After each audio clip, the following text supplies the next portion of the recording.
Si vous venez de vous joindre à nous, sachez qu'il y a du nouveau ce matin dans l'assassinat de Charlie Kirk, cet influenceur conservateur qui a perdu la vie mercredi aux mains d'un tireur sur le campus de l'Université de l'Utah. Il y a un suspect qui a été arrêté la nuit dernière. Il s'agit d'un jeune homme d'une vingtaine d'années, un jeune homme qui habite dans l'Utah, Tyler Robinson. C'est ce que les autorités, donc le FBI et les autorités locales et le gouverneur de l'État sont venus confirmer dans les dernières minutes.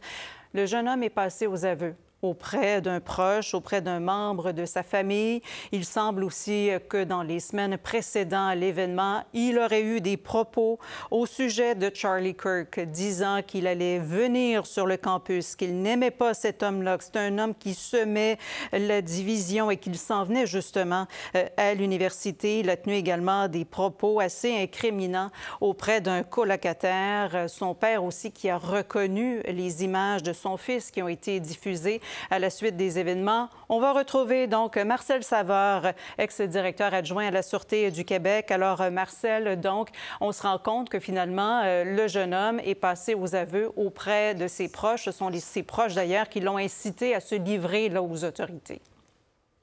Oui, tout à fait. Quand on entend le gouverneur principalement, parce que, évidemment, c'est ce dernier qui a donné le plus d'informations sur le déroulement de l'enquête et justement les personnes rencontrées qui ont participé et qui ont aidé à l'enquête. Donc, on apprend quelques petites choses très importantes. C'est d'abord, il a mentionné, le suspect, qu'il avait l'intention ou qu'il a déjà, on dit stash, mais qu'il avait déjà dissimulé, il voulait dissimuler à un endroit précis son arme à feu. Il a même été jusqu'à mentionner qu'il avait écrit et gravé certains éléments sur des projectiles. Donc, on apprend beaucoup de choses, mais aussi qu'on apprend dans l'enquête justement ce que je mentionnais un peu plus tôt, c'est tout le fait des différents groupes d'enquêteurs qui sont affectés à des tâches et tout ça vient à un moment donné dans un point central et qui est analysé. On avait de l'information, évidemment, de la famille et d'un colocataire du suspect. Donc, tout ça vient réaffirmer aux policiers qu'ils sont sur la bonne piste. Et par la suite, rappelons-nous, on mentionnait aussi qu'il y a un groupe qui est chargé de répondre et de vérifier chacune des informations. En anglais, il parlait de leads. Oui, 11 000 des informations qui 11 000 sont... informations, c'est ça. Oui.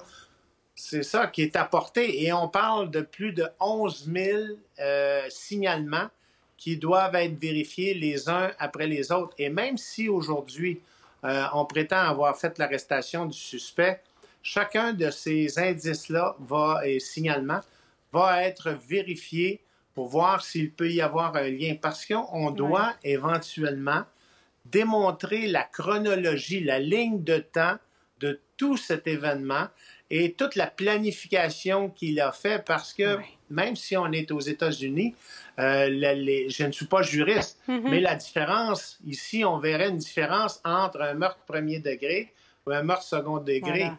Donc, toute cette différence-là existe quand même aux États-Unis, même si on n'appelle pas ça pareil. Donc, on doit démontrer justement quel était l'état de planification, quelle était la volonté de l'individu, et l'élément essentiel, et ça, ce n'était pas tout à fait clair dans la conférence, c'est est-ce qu'il a eu de l'aide ou pas, des conseils ou pas.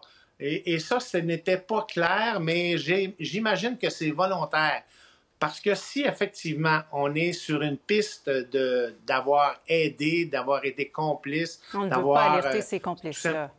C'est ça. On veut quand même se permettre et se donner la liberté de continuer cette enquête-là. Parce que le suspect, oui, est probablement la bonne personne arrêtée. Mais il faut s'assurer qu'il n'y a pas eu un complot de plusieurs groupes ou de l'aide d'une tierce personne pour aller faire l'attentat. Donc, c'est intéressant comme conférence de presse. Et le dernier commentaire ici, c'est assez particulier que tous les détails de l'enquête et ses personnels soient donnés par le gouverneur de l'État. Ça devrait normalement être soit au directeur du FBI, mais enfin, c'est le modèle américain.